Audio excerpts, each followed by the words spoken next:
no nos trajo hasta aquí para volver atrás.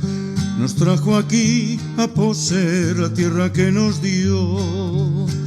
Dios no nos trajo hasta aquí para volver atrás. Nos trajo aquí a poseer la tierra que nos dio. Y aunque el gigante se encuentre allá, yo nunca temeré. Nos trajo aquí a poseer la tierra que nos dio. Y aunque el gigante se encuentre allá, yo nunca temeré. Nos trajo aquí a poseer la tierra que nos dio. Dios no nos trajo hasta aquí para volver atrás. Nos trajo aquí a poseer la tierra que nos dio. Dios no nos trajo hasta aquí para volver atrás. Nos trajo aquí a poseer la tierra que nos dio. Y aunque el gigante se encuentre allá, yo nunca temeré. Nos trajo aquí a poseer la tierra que nos dio. Y aunque el gigante se encuentre allá, yo nunca temeré. Nos trajo aquí a poseer la tierra que nos dio. Nos trajo aquí a poseer la tierra que nos dio. Nos trajo aquí a poseer la tierra que nos dio. ¿Qué tal, mis amados? Un abrazo y un saludo muy afectuoso. Luis Eduardo López, el siervo de Jesucristo. Vamos con esta serie de la encarnación de nuestro Señor Jesucristo, reiterando, insistiendo siempre en que Jesucristo es Dios, porque muchos no lo han considerado así. Algunos han dicho que era un gran maestro, un gran iluminado, y tratan de darle unas categorías muy especiales, pero entre los hombres. Y sí, Él fue el grande, el soberano y el todopoderoso, el más grande y sublime entre los hombres, sin dejar de ser Dios. Jesucristo vino como Dios y Jesucristo vino como hombre, y eso no lo podemos negar. Por eso tenemos que estudiar las Escrituras, qué dice de Jesucristo como Dios y qué dice de Jesucristo como hombre. Y ya hemos venido mirando todos estos asuntos. Vamos a empezar otra partecita, que es cómo Jesucristo ofició en los tres ministerios de la antigüedad, del Antiguo Testamento, como sacerdote, como profeta y como rey. Eran los tres ministerios del Antiguo Testamento: el sacerdote, el profeta y el rey. Y Jesucristo ofició los tres: sacerdote, profeta y rey. Pero vamos a mirar algo de paso aquí a título de introducción, algo que se ha dicho y se conjetura mucho: ¿qué pasó con Jesucristo entre los 12 y los 30 años? Sabemos que nació en Belén, luego regresó a Nazaret y allí estuvo. A los 12 años nos dice la Escritura, el Evangelio de Lucas, que se les extravió a María, a José y a María, y lo encontraron en el templo. Tenía 12 años y estuvo hablando con los grandes maestros y sacerdotes y con los rabinos con gran sabiduría, y se asombraban. Nos dice que Jesús crecía en sabiduría y en estatura y en gracia para con Dios y con los hombres. Después de cumplir con las exigencias, entonces vamos a mirar hoy varios punticos. ¿Dónde estuvo, en primer lugar, antes de ir al tema de hoy, dónde estuvo Jesús entre los 12 y los 30 años? Vimos que después de cumplir con las exigencias de la ley de Dios para el nacimiento, regresaron sus padres a su casa en Nazaret, y allí estuvo el niño. Crecía sano y fuerte, estaba lleno de sabiduría y del favor de Dios. Nos dice en el Lucas 2:39: después de haber cumplido con todo lo prescrito en la ley del Señor, volvieron a Galilea, a su ciudad de Nazaret, y el niño crecía y se fortalecía y se llenaba de sabiduría, y la gracia de Dios estaba con él. En el versículo 52 nos dice algo similar. Jesús crecía en sabiduría y en estatura, y la gracia, y en gracia para con Dios y para con los hombres. ¿Dónde se crió? Nos registra la Escritura que después del bautismo Jesús fue a Nazaret, donde se había criado. Él regresó a Nazaret y donde lo hizo por costumbre. En Lucas 4:16, después del bautismo nos dice, vino a Nazaret donde se había criado, y en el día de reposo entró en la sinagoga conforme a su costumbre y se levantó a leer. ¿Por qué hablamos de esto? Porque se ha conjeturado y se han dicho una serie de tonterías que no tienen ni presentación, porque dicen que Jesucristo fue criado y fue educado en la India, y entre los 12 y los 30 fue a la India. Se le reputa gran sabiduría que aprendió en la India, y la India no tiene ninguna sabiduría que aportarle a nuestro Señor Jesucristo, porque Él lo dijo: mi doctrina no es mía, sino del que me envió. Lo que enseña Jesucristo no lo enseña ninguna doctrina, ni la hindú, ni la oriental, ni ninguna otra. Lo que Jesucristo enseña, lo que la palabra de Dios nos enseña en las Sagradas Escrituras, es que Jesucristo nos dio una sabiduría insuperable. Como decían y se asombraban los grandes, todos decían: habla como quien tiene autoridad y no como los escribas y fariseos. Aún los maestros de la ley quedaban asombrados, porque a todos los desarmaba cuando venían a tratar de perturbarle. Él, ¿dónde estuvo? Dice que volvió a Nazaret, donde se había criado, y entró en la sinagoga conforme a su costumbre. ¿La costumbre cuál era? Estar en la sinagoga. ¿A qué se dedicó? Él estuvo en la carpintería. En Marcos 13:55 nos dice: ¿no es este el hijo del carpintero? ¿No se llama su madre María, sus hermanos Jacobo, José, Simón y Judas? Pero mira cómo lo presenta Marcos capítulo 6 del 1 al 4. Observa, en Marcos nos dice claramente a qué se dedicó. Salió Jesús de allí y vino a su tierra, y le seguían sus discípulos, y llegando el día de reposo comenzó a enseñar en la sinagoga, y muchos oyéndole se admiraban y decían: ¿de dónde tiene estas cosas? ¿Y qué sabiduría es esta que le es dada? Y estos milagros que por sus manos son hechos, ¿no es este el carpintero, hijo de María, hermano de Jacobo, José, de Judas y de Simón? ¿No están también aquí con nosotros sus hermanas? Y se escandalizaban de él. ¿Quién era? Era el carpintero del pueblo.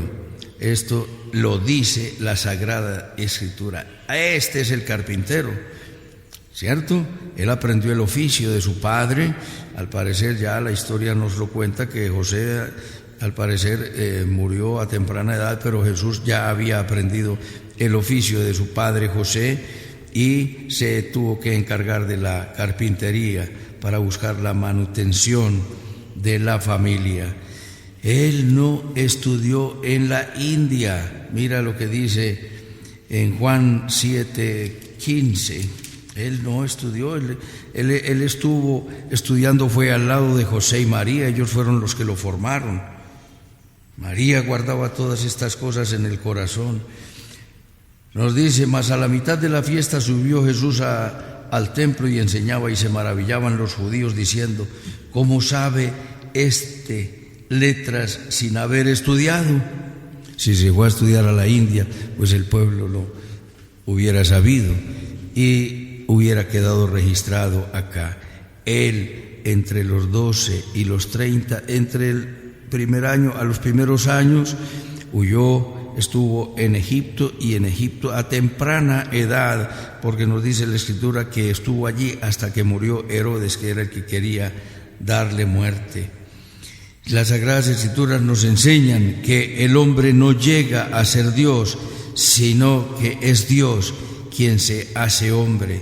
Dios está en todas partes, pero no en todas las cosas. Hay unas doctrinas y unos conceptos y unas cosmovisiones, unas visiones del mundo, del universo, del cosmos completamente diferentes, que Dios está en todas las cosas o que Dios es todo, y es una doctrina llamada panteísmo. Aquí, con nuestro Dios, con nuestro Señor Jesucristo, nuestro Dios está por encima de todas las cosas, y Jesús recibe su doctrina, es de parte de Dios, como lo vimos en el Evangelio de San Juan, que Jesús les dijo: mi doctrina no es mía.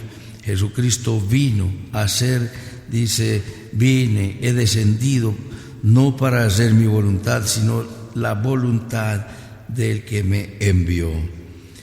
El Señor Jesucristo hizo toda la voluntad del Padre, enviado del Padre, y Él, siendo Dios, vivió como hombre. Y para empezar su ministerio a los 30 años, Jesús es llevado, nos dice el Evangelio de Mateo y el de Lucas, que fue llevado por el Espíritu Santo al desierto para ser tentado. Él tenía que, Dios no tienta a nadie ni puede ser tentado, pero el Espíritu Santo lo llevó para que entrara en ayuno y empezara el enfrentamiento grande y fuerte con Satanás, con las tinieblas. Y nos dice que Jesucristo empezó ya allí su trabajo, y Él iba a hacer el gran oficio de sacerdote. Hoy vamos a ver a Jesucristo como sacerdote. En Hebreos capítulo 5 nos dice que porque todo sumo sacerdote tomado de entre los hombres es constituido a favor de los hombres en lo que a Dios se refiere, para que presente ofrendas y sacrificio por los pecados, para que se muestre paciente para con los ignorantes y extraviados, puesto que también Él está rodeado de debilidad, y por causa de ella debe ofrecer pecados tanto por sí mismo como también por el pueblo. El sacerdote es un ministro que es designado especialmente para el culto ante el altar. Sí, inicialmente, en sus orígenes, esta intermediación la ejercieron los patriarcas, como en el caso de Noé, en Génesis, después del diluvio, el hombre, y lo estableció Dios desde el huerto del Edén. Cuando el hombre pecó, Dios les enseñó a Adán y Eva que el sacrificio para reconciliación era el sacrificio de un animal, porque sin derramamiento de sangre no hay perdón de pecados. Se lo enseñó Dios a Adán y Eva, y ellos tuvieron que enseñárselo. No está registrado, pero como dicen algunos, los abogados en su terminología frecuente, por conducta concluyente, entendemos que Adán y Eva se lo enseñaron a sus hijos. Cuando sus hijos se presentaron a pasar, a oficiar, a dar la ofrenda a Dios, Caín ofrendó lo mejor de las frutas y de todos sus cultivos, y Abel presentó un cordero. La ofrenda de Abel fue agradable a Dios, pero la de Caín no. Algunos dicen que es que envió frutas podridas. No, esto lo hemos hablado, pero lo repasamos siempre para que se nos quede grabado. No fue eso, sino que Dios no está demandando el producto de tu trabajo, sino está pidiéndote fe, está pidiéndote que le creas y que le obedezcas. Fidelidad, y fidelidad viene de fe. En Génesis 8, 16, 20 nos dice, después del diluvio, Dios le dice a Noé: sal del arca tú y tu mujer y tus hijos y las mujeres de tus hijos contigo, todos los animales que están contigo, de toda carne, de aves y de bestias, y de todo reptil que se arrastra sobre la tierra, sacarás contigo, y vayan por la tierra y fructifiquen y multiplíquense sobre la tierra. Entonces salió Noé y sus hijos, su mujer y las mujeres de sus hijos con él, todos los animales y todo reptil y toda ave, lo que se mueve sobre la tierra según sus especies, salieron del arca. Y edificó Noé un altar a Jehová, y tomó de todo animal limpio y de toda ave limpia, y ofreció holocausto en el altar. Y percibió Jehová olor grato, y dijo Jehová en su corazón: no volveré a maldecir la tierra por causa del hombre, porque el intento del corazón del hombre es malo desde su juventud, ni volveré más a destruir todo ser viviente. Mientras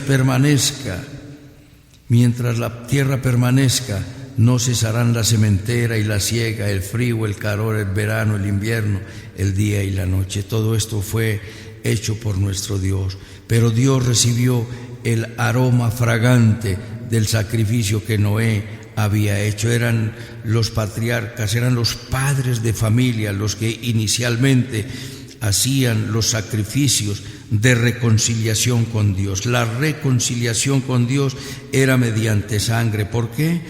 Porque Dios había dicho en el huerto del Edén a Adán: el día que peques, ese día morirás.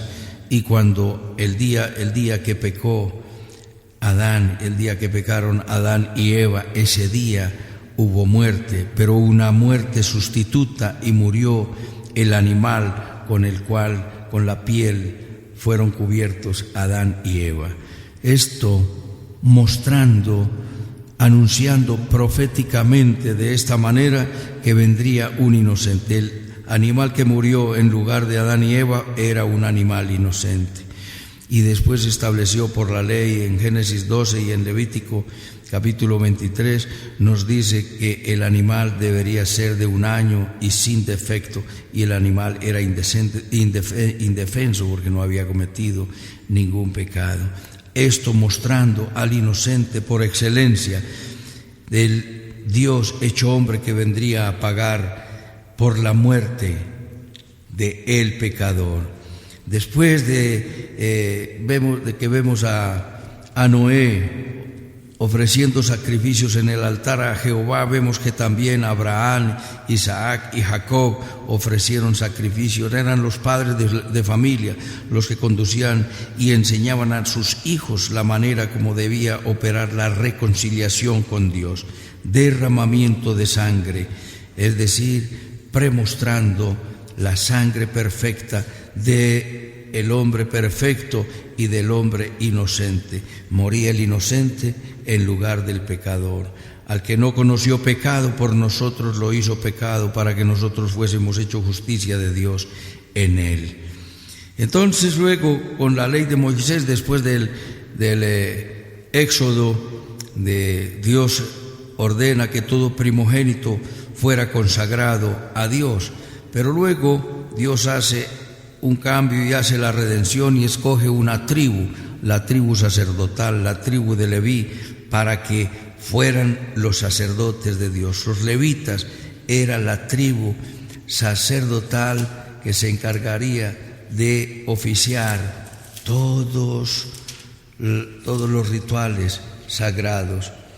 Nos dice en Éxodo 28, dice: y harás llegar delante de ti a Aarón, tu hermano, y a sus hijos consigo, de entre los hijos de Israel, para que sean mis sacerdotes, y Aarón, y a Nadab, Abiú, Eleazar e Itamar, hijos de Aarón. Y harás vestiduras sagradas a Aarón, tu hermano, para honra y hermosura.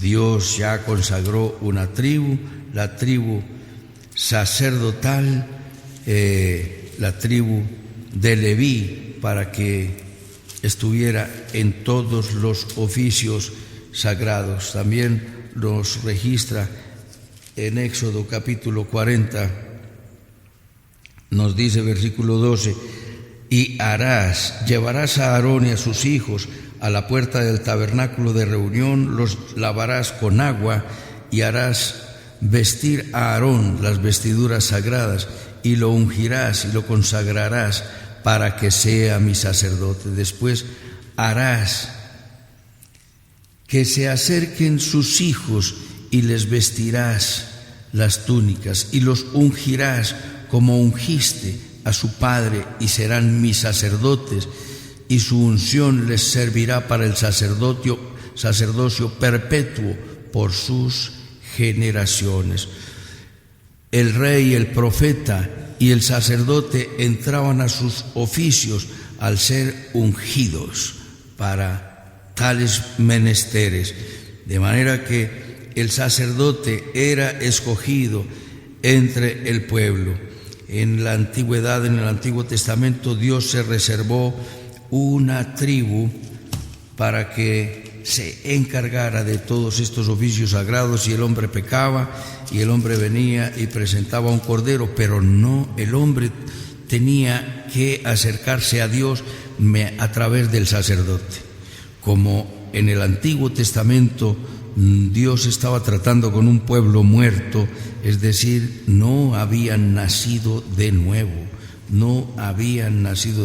entonces el hombre tenía que acercarse a Dios a través del sacerdote, y el sacerdote traía el animal para hacer la ofrenda para el perdón de los pecados y para reconciliación con Dios.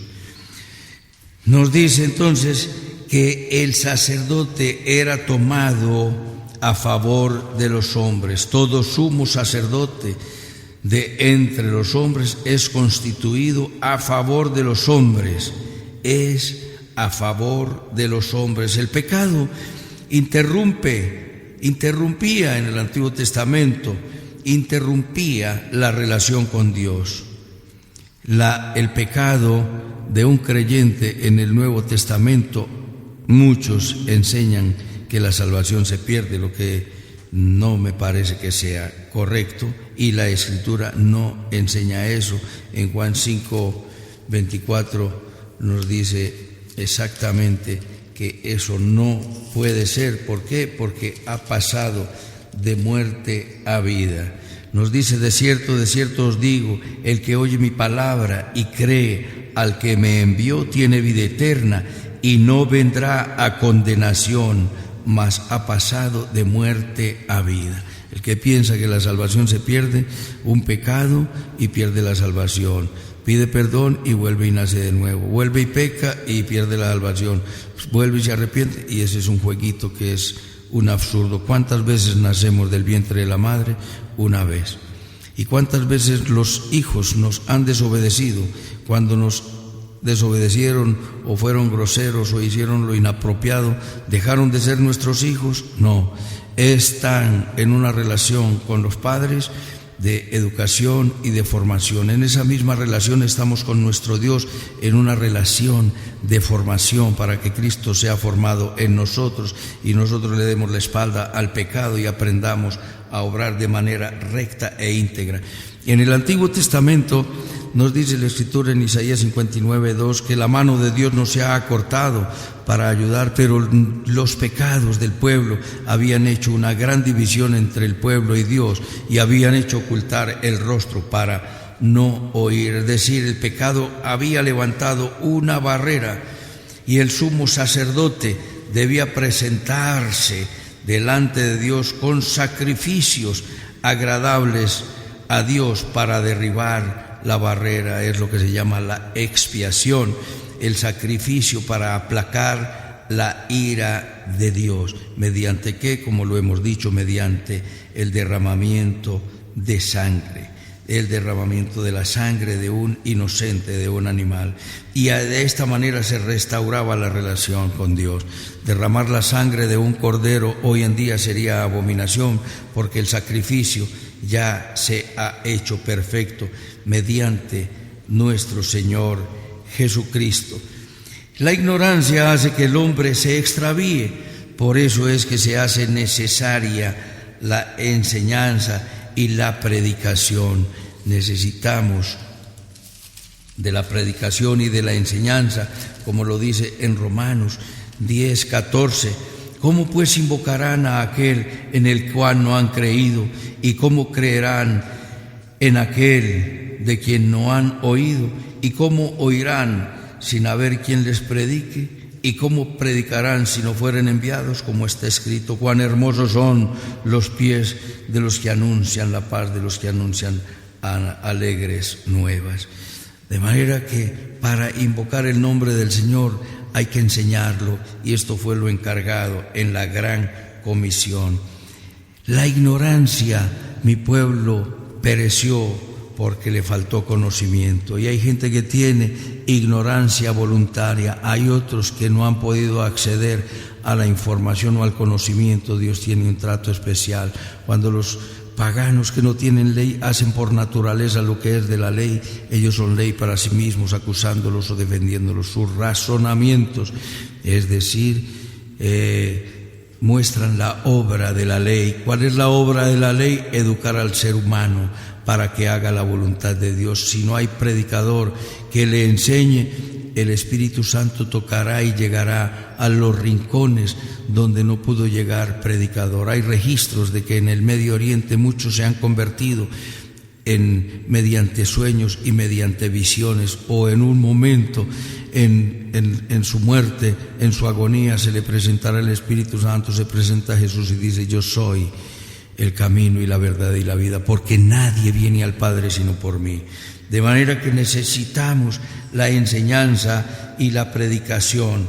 Pero vemos en el libro de Levítico algo que se nos habla del pecado de error o el pecado de yerro, como lo lee en Levítico capítulo 4, versículo 1. Habló Jehová a Moisés diciendo, versículo 2: habla a los hijos de Israel y diles: cuando alguna persona pecare por yerro, es decir, por error, en alguno de los mandamientos de Jehová sobre cosas que no se han de hacer, e hiciere alguna de ellas, si el sacerdote ungido pecare según el pecado del pueblo, ofrecerá a Jehová por su pecado que habrá cometido un becerro sin defecto para la expiación. Había provisión para el perdón de los pecados. Todo esto tenía que hacerse a través de un sacerdote. No podía hacerlo directamente el pecador, el hombre, el ser humano natural, no, porque Dios no trataba con todos los seres humanos como trata ahora con su pueblo. Dios ha puesto el Espíritu Santo en cada creyente, y cada creyente puede acercarse confiadamente a Dios para perdón de los pecados, para alcanzar misericordia, para recibir orientación o instrucción, la que puede darte directamente y la que puede darte a través de tu maestro, tu pastor o tu mentor espiritual.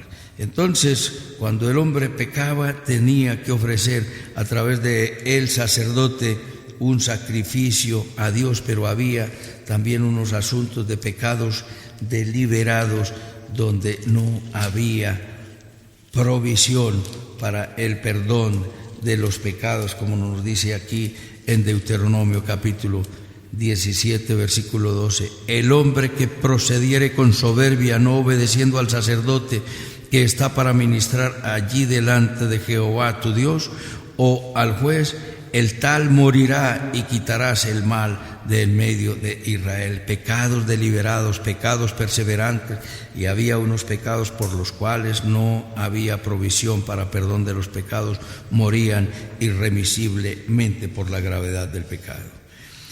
Nos dice entonces la Escritura, hemos visto que Jesús es el sumo sacerdote para siempre, según el orden de Melquisedec.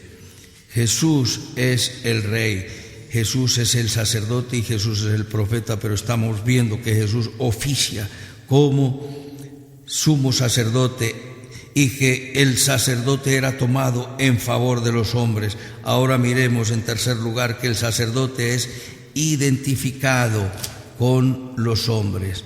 el sacerdote tenía que identificarse con los hombres, y por una razón muy sencilla nos encontramos ministros de Dios que son soberbios, altivos y que tratan con arrogancia al pueblo, porque se han encumbrado y se ha hecho dos clases, un pueblo con dos clases, la clase sacerdotal y la feligresía, o los feligreses o el pueblo y Dios. Esa era la doctrina de los nicolaitas, y que participaban también en abominaciones sexuales. Pero la doctrina de los nicolaitas, la que Dios aborrece en el mensaje a las iglesias: tengo contra ti que retienes esta doctrina de los nicolaitas, es decir, dos pueblos, un pueblo con una clase, una casta. Y esto lo heredaron algunas iglesias y algunas orientaciones religiosas del Antiguo Testamento. No era la idea de Dios hacer dos castas, la casta sacerdotal y el pueblo. No, Jesucristo lo dijo, y desde el Antiguo Testamento así fue: este pueblo he creado para mí, mis alabanzas publicará. Isaías 43:21. Y en el Éxodo 19, versículo 3 al 5, ustedes vieron lo que hice y cómo los traje desde Egipto sobre las alas de las águilas. Si dieren oído a mi voz y guardaren mi pacto, ustedes serán mi especial pueblo entre todos los pueblos, y me serán un pueblo de reyes y de gente santa, un pueblo de sacerdotes y de gente santa.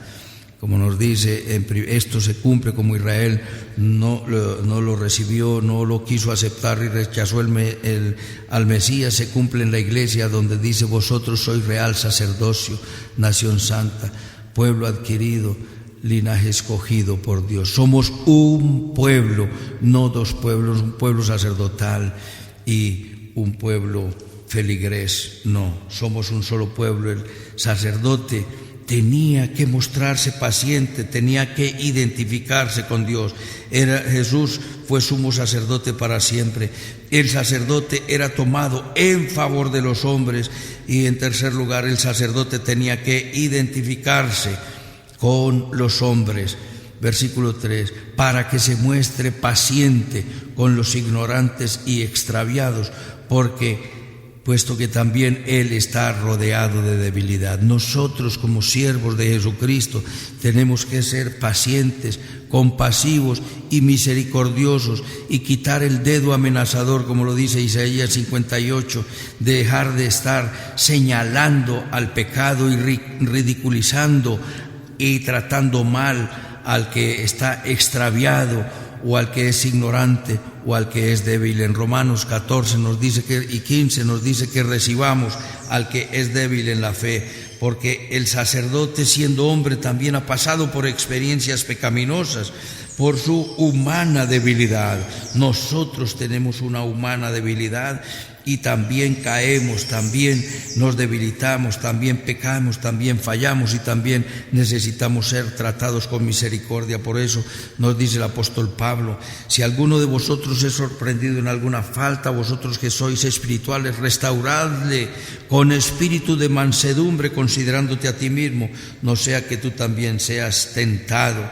El siervo de Dios no será apto si no es sensible y compasivo frente al hermano caído, para alentarle, para animarle, para volver a traerlo al camino, para sacarlo del pecado y encaminarlo por el camino de paz, como se le dijo a Juan el Bautista: y tú, hijo, harás volver el corazón de los rebeldes a la prudencia de los sabios, y encaminarlos por el camino de paz. Somos llamados a encaminar por el camino de paz, y fue lo que nuestro Señor Jesucristo hizo. Gálatas 6:2, ya te lo dije: vosotros que sois espirituales, restauradle con espíritu de mansedumbre.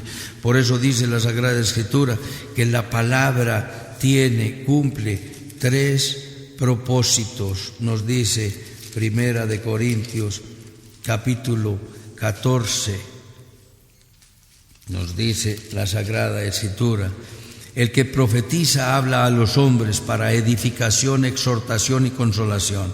Hay unas versiones que lo dicen edificación consolación y ánimo. Y me gusta más la palabra animar que exhortar, porque algunos han entendido esta palabra exhortar es estar llamando a todo el mundo al orden y poniendo a todo el mundo en su lugar. Son tan ordenados que quieren poner a cada uno en su lugar y ellos mismos están en el lugar equivocado, porque es un trato misericordioso, como nos lo está diciendo aquí en Hebreos 5:2, que se muestre paciente y compasivo con los ignorantes, porque él también está rodeado de debilidad. Y nos dice que el siervo no se nombra a sí mismo, sino que es escogido por Dios. Versículo 4 y 5, nadie toma para sí esta honra, sino el que es llamado por Dios, como lo fue Aarón. Tiene que ser designado por Dios, no es un oficio que puedas escoger, es una designación privilegiada hecha por Dios. El oficio de pastor, el oficio de siervo de Dios no es un oficio fácil, es un oficio bastante difícil, trae desengaños, sinsabores, te lleva a una vida en muchas ocasiones solitaria, pero es una designación privilegiada y no sirves a los hombres sino a Dios, y hay que hacerlo con amor, con compasión, con misericordia, tratando al extraviado, al ignorante y al débil con amor, con ternura, con consagración y con espíritu de servicio. No es un empleo ocasional. En la antigüedad, para la época de Jesús, hablando del pastoreo de las ovejitas, del animal, algunos eran pastores de vocación, pero algunos trabajaban en otros oficios y se quedaban sin trabajo, iban a oficiar como pastores, pero no tenían la vocación, y venía el lobo, el león, el oso o el ladrón y se escondían. Por eso la ley exigía que expusieran su vida en favor de las ovejas, y la ley tenía esa provisión, tenía que llevar una pata, una oreja y llegar rasguñado y decir que había expuesto su vida. Por eso Jesucristo dice: yo soy el buen pastor, y el buen pastor su vida da por las ovejas. Era una vocación. Jesucristo dice: yo soy el buen pastor. Vemos que Moisés fue llamado. Esto se requiere un llamamiento de Dios. Moisés fue llamado desde una zarza ardiente. Isaías fue llamado desde una visión celestial. Josué fue llamado después de la muerte de Moisés. Nos dice Josué, hijo de Nun, siervo de Moisés: levántate. Si el Señor no te dice levántate porque me vas a servir, entonces haz tu oficio a lo que Dios te llamó. Pero a todos los que Dios ha llamado para salvación, también los ha llamado para que les sirvas en el anuncio de la paz. No todos seremos predicadores, no todos profetas, no todos maestros, porque cada uno tiene un lugar en el cuerpo de Cristo. Jeremías fue llamado desde el vientre, y Jesús fue llamado desde la eternidad, desde antes de la fundación del mundo, como ya lo hemos mencionado. Y en la eternidad Dios dice: hagamos al hombre a nuestra imagen y semejanza. Dice: pero el hombre va a fallar. ¿A quién enviaré? ¿Quién irá por nosotros? Y Jesús dice: heme aquí, envíame a mí.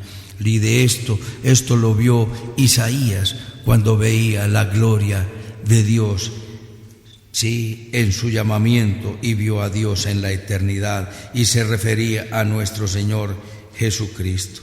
Jesús es el sumo sacerdote único, y fue el sacerdote y el cordero a la vez.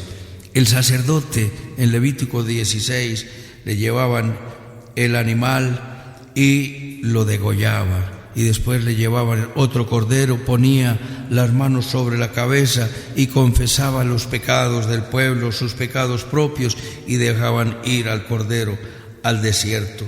Pero en Jesucristo ocurre, porque Jesucristo no se presentó en el cielo. Jesucristo no se presentó en el tabernáculo hecho de manos humanas, sino en el cielo mismo. Nos dice que si por la sangre de los toros y los machos cabríos y las cenizas de la becerra rociadas a los inmundos se santificaban para purificación de la carne, se presentaba y se derramaba la sangre y había una purificación sacramental, religiosa, y se purificaba la carne y podía presentarse en el templo. Dice: cuanto más la sangre de Cristo, el cual mediante el Espíritu eterno se ofreció a sí mismo sin mancha a Dios, limpiará nuestras conciencias de obras muertas para que sirváis al Dios vivo. Así, por cuanto es mediador de un nuevo pacto, para que interviniendo la muerte para remisión de las transgresiones que había bajo el primer pacto, los llamados reciban la promesa de la herencia eterna. Los sacerdotes en el Antiguo Testamento sacrificaban el animal, pero aquí en Jesucristo se presentan en la misma persona el sacerdote y la víctima. Allí la víctima, el animal, sufrió, fue degollada a las 3 de la tarde, cuando el sumo sacerdote estaba clavando el puñal al cordero.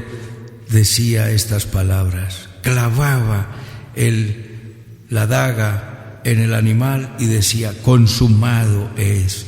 En ese mismo instante, nuestro Señor Jesucristo, colgado en la cruz del Calvario, estaba diciendo: consumado es, y entregó su espíritu en ese mismo instante. Nos está diciendo que hubo un gran sufrimiento, pues Jesús no fue de la tribu de Leví, de donde eran los sacerdotes. Jesús pasó personalmente por todas las agonías. Los griegos llamaban al sufrimiento la gracia salvaje. Jesús aprendió de los sufrimientos, pero de los sufrimientos personales. Así también tampoco Cristo se glorificó a sí mismo haciéndose sumo sacerdote, sino el que le dijo: tú eres mi hijo, yo te he engendrado hoy. Jesucristo no se designó como sacerdote. Cuando el Padre dijo: ¿a quién enviaré y quién irá por nosotros?, Jesucristo se ofreció y dijo: heme aquí, envíame a mí. Jesucristo no vino por su cuenta, Jesucristo fue enviado por el Padre. Por eso dice: no he venido a hacer mi voluntad, sino la voluntad del que me envió. Como también dice en otro lugar: tú eres sacerdote para siempre, según el orden de Melquisedec, un misterioso personaje que aparece en la antigüedad. Dice: sin genealogía, sin padre ni madre, decir, un sacerdote del Dios Altísimo, como nos dice en Génesis capítulo 14, sacerdote del Dios Altísimo, sacerdote Rey de Salem, es decir, Rey de paz, Rey de Jerusalén. Pero dice que Cristo en los días de su carne, ofreciendo ruegos y súplicas, con gran clamor y lágrimas al que podría librarle de la muerte, fue oído a causa de su temor reverente, y aunque era hijo, por lo que padeció, aprendió la obediencia. Jesucristo en el monte de los Olivos derramaba su alma a nuestro Dios, y él dijo: mi alma está triste hasta la muerte. Y él sabía: Señor, aparta si es posible de mí este cáliz, pero no sea como yo quiero, sino como tú quieres. ¿Por qué? Porque sabía que su muerte no iba a ser recibida bien por toda la humanidad, sino por unos cuantos. Porque ancha es la puerta que lleva a la perdición, y muchos entran por ella, y ancho es el camino. Pero angosta la puerta y angosto el camino que lleva a la vida, y son pocos los que entran. Mi amado, Dios te está llamando para que entres por esta puerta estrecha, por el camino de la sangre de nuestro Señor Jesucristo, porque Jesucristo también, porque padeció, aprendió la obediencia, y habiendo sido perfeccionado, vino a ser el autor de la eterna salvación para todos los que le obedecen. No que haya sido imperfecto, sino que cuando la salvación se consumó, la salvación fue perfecta y él fue perfeccionado como Salvador.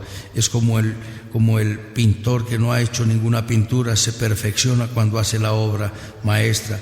según los dones que le hayan sido dados. Jesucristo padeció y presentó con ruegos y súplicas el sumo sacerdote que traspasó los cielos y entró en el cielo mismo como nuestro precursor, para que nosotros, Él que rasgó el velo, entró por nosotros, hecho sumo sacerdote para siempre según el orden de Melquisedec. Jesús, sumo sacerdote para siempre, tomado en favor de los hombres, identificado con los hombres, y fue un siervo que no se nombró a sí mismo, sino que fue designado por Dios, y fue un sacerdocio único en el cual el sacerdote y la víctima fueron el mismo, porque te amó y porque me amó. No deseches este llamamiento para salvación, mi amado que me escuchas. Dile: Señor, te necesito. Inclina tu rostro allí donde estás y dile conmigo: bendito Padre Celestial, soberano Señor y Dios, gloria, honra, alabanza y adoración sean para ti. Perdona nuestros pecados. Jesús, tú eres mi Dios, mi Rey y mi Salvador. Te entrego mi vida. Te pido, Espíritu Santo, que vengas a mi corazón a establecer tu reino, el reino del perdón, del respeto, de la tolerancia, de la humildad, de la paciencia, de la integridad, de la bondad, de la generosidad, de la fidelidad, del amor como vínculo perfecto. Te entrego todo mi ser, mi espíritu, mi alma y mi cuerpo, mi mente, mis emociones y mi voluntad. Dame el deseo de estudiar tu palabra, sabiduría para comprenderla, fortaleza para obedecerla. Haz de mí un vaso útil en tus manos para glorificar tu nombre. En Cristo Jesús. Amén. Permíteme orar por ti, mi amado. Bendito Padre Celestial, gracias por esta tu palabra hermosa que nos enseñas, Dios de la gloria, por tu Santo Espíritu, amado Salvador, para que, Señor, queden al descubierto las mentiras que se han dicho acerca de ti. Tú, Señor, siendo Dios, te hiciste hombre, y en la India no te enseñaron nada porque allá enseñan otras cosas. Amado Salvador, allá creen en el nirvana, creen en la conciencia cósmica y creen en otras cosas, Dios de la gloria, y lo que tú enseñaste. Allá hablan de reencarnación y tú hablas de resurrección, y tú eres el sacerdote para siempre, nuestro sumo sacerdote, que vino, Señor, a derramarnos la sangre ajena, sino tu propia sangre, Señor, y no a entregar tu sangre por tus pecados porque no los cometiste, sino por nosotros, Señor, que pecamos de muchas maneras. Ahora ayúdanos a darle la espalda al pecado y a buscar la santidad. Gracias, Señor, que esta palabra quede grabada en nuestra mente, en nuestro corazón, en nuestro todo, en nuestro ser. Señor, oramos por nuestras familias, oramos por la bendición económica, por los que están desempleados, por la bendición material, por el alimento en nuestros hogares y el dinero para nuestra subsistencia cómoda, confortable y bendecida. Oramos por nuestra nación. Te rogamos, amado Rey, que destruyas ese virus. Oramos por nuestros gobernantes, oramos por los que están en eminencia, por los alzados en armas, terroristas, ladrones, bandidos, prostitutas, narcotraficantes, ladrones, ateos. Dios, oramos por todos los que tienen un credo distinto y de manera especial oramos por el pueblo de Israel y por la paz de Jerusalén, por sobre todas las cosas. Ven pronto, Señor Jesús, quedamos en tus manos, dando la gloria al Padre, dando la gloria al Hijo y dando la gloria al Espíritu Santo. En Cristo Jesús, Señor nuestro. Amén, amén y amén. Un abrazo, mis amados, y hasta otra oportunidad.